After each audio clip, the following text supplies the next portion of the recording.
What's up, everybody? This is my new vinyl finds video. I think it's 28 we're up to. Hope I'm right.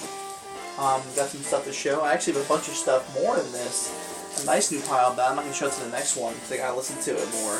That's the stuff I picked up on Lunchbox Records today. You might have seen the poster, the picture on Facebook.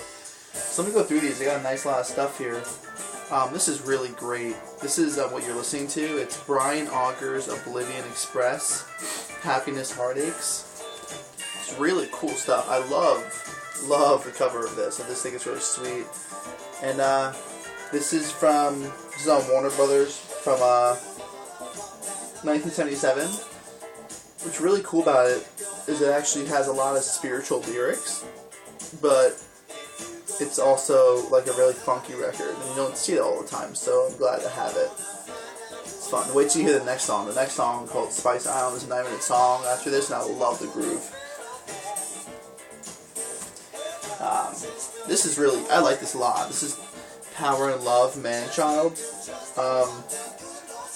This is dope, and Babyface is involved with this, who's Kenny Edmonds, I think.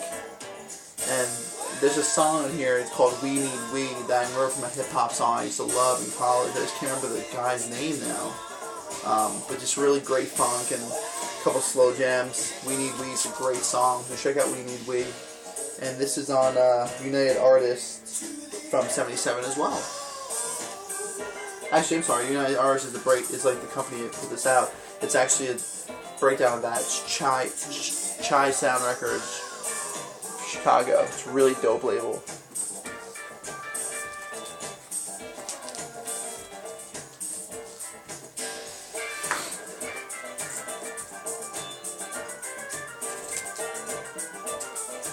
This is really cool.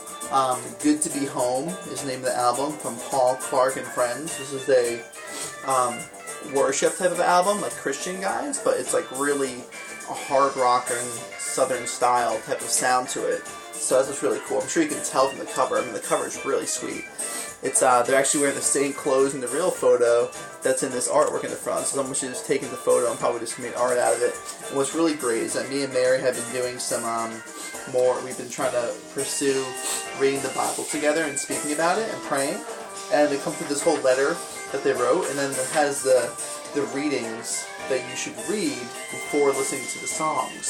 So earlier tonight, me and Mary listened to the first 3 out of 4 tracks on the first side and read the verses and then listened to the songs, and it was just really cool. And you wouldn't get the same exact feeling from the songs unless you had the verses. It really does give you insight into it. So that's great. This is another one that's like, you're going to see a couple Christian ones, so I'm down with that, but there's other stuff too. This was crazy. This is a group called Function, and the album is called Play It Maestro.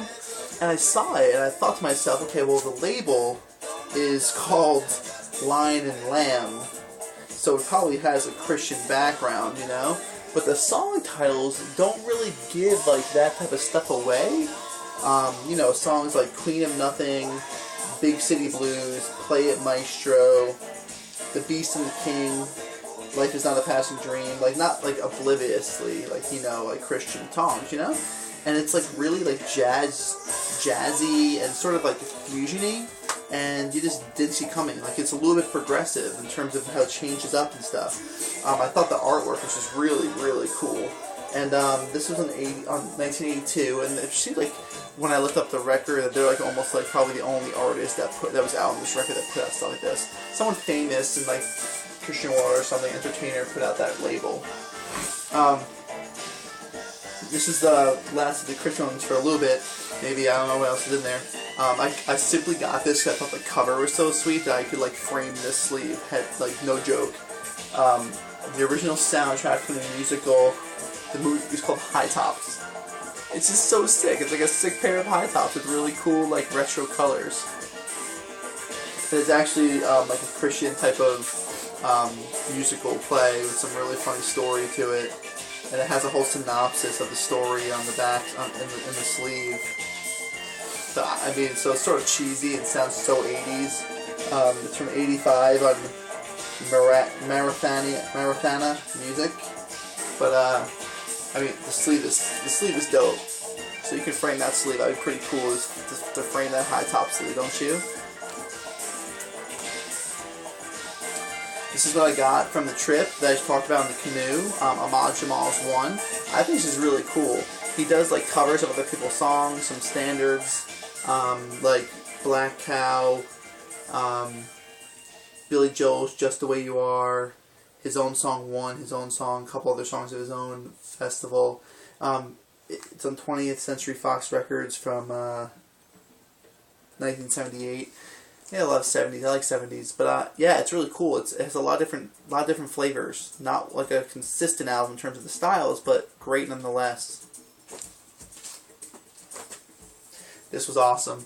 This sounds so great. You guys saw me post this on Facebook earlier today. This is the prize I got from Dr. Deadwax. I emailed him and told him that for the Amazon gift card I wanted to get. Deftones, self-titled, is my personal favorite of theirs.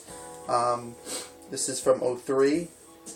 Great songs. I can't give you enough about it. I'm actually keeping a little note right here, Amazon.com. A gift note from Mark. TGH, thanks for playing and singing along from Dr. Deadwax. So I'm going to leave that in there for keepsake. It's a later pressing. This is really cool. This is Styx. It's my first Styx album I ever had. It's a later one from the 80s. I think it's late 1980, but it's considered one of their last good ones from a later period. Paradise Theater. It's a gatefold. And what's really cool about this, if you guys have this, you might know, you probably won't see it in this light, but you know, it's a really cool, it's a pretty label. I like the colors in the label.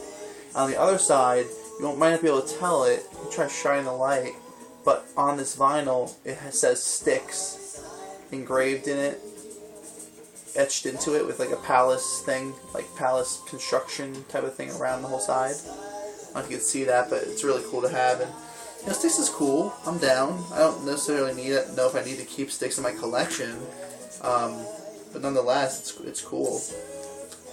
I've listened to it a couple times, and this is cool style. This is sweet, guys.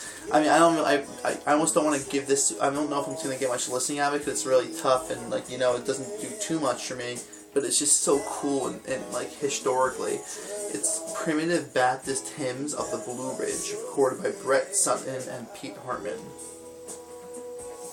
It's like, seriously, it's dope. It's from the University of North Carolina. It's from 1982. And the reason why, what really sold me on it, it literally comes with an entire, it's a whole book, and it's small writing. It's really serious. And it's basically like a whole thesis about these guys that went across the Blue Ridge Mountains along North Carolina, Virginia, and whatnot, and went to these primitive, small there's a particular Baptist style called Primitive Baptist, where there's no instruments or anything, and it's all vocals, and that's what they do. And they're all recordings. There's one little church photo, so small, of all different churches, what they're doing in there. It's quite interesting. I listen to both sides. There's a lot of singing. It's just one person will start, and then they all just chime in. It's hard to really get the words though out of the songs from these recordings. But I mean, historically speaking, just such a cool vinyl to come across for 40 cents in a Valley Village, don't you think?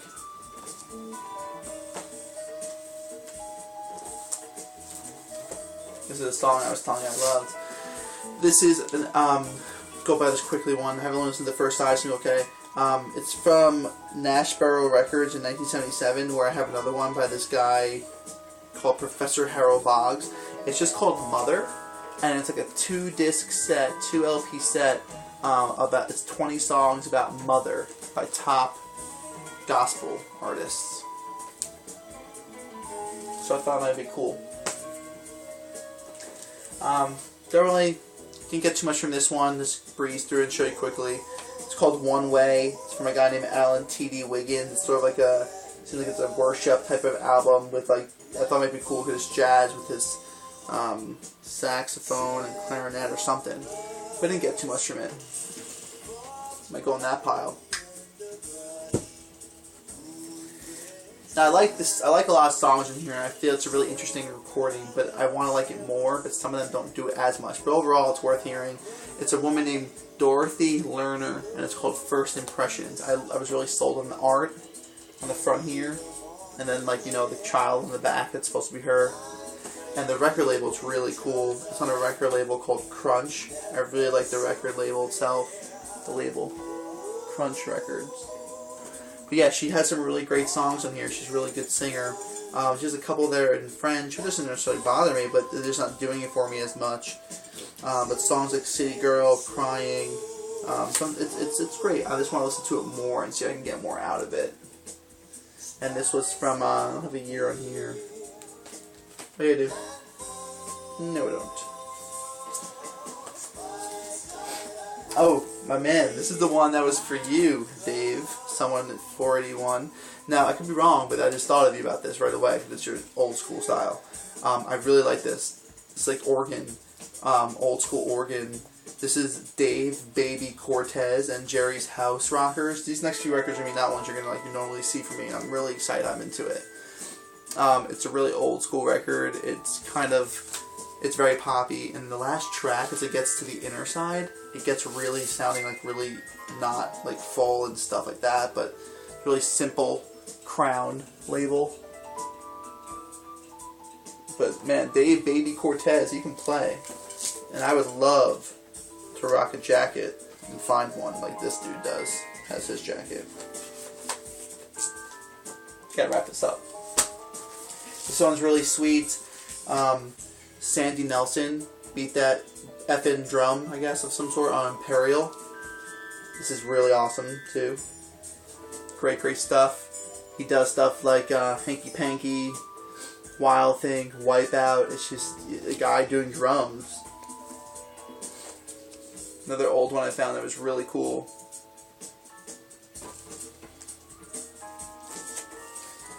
This one's really awesome. I never knew who Hank Snow was. RCA Camden, the one and only Hank Snow. Again, I told you these three right here. I'm showing like oldies that aren't normally in my alley all the time. You won't see me show, but I'm loving it.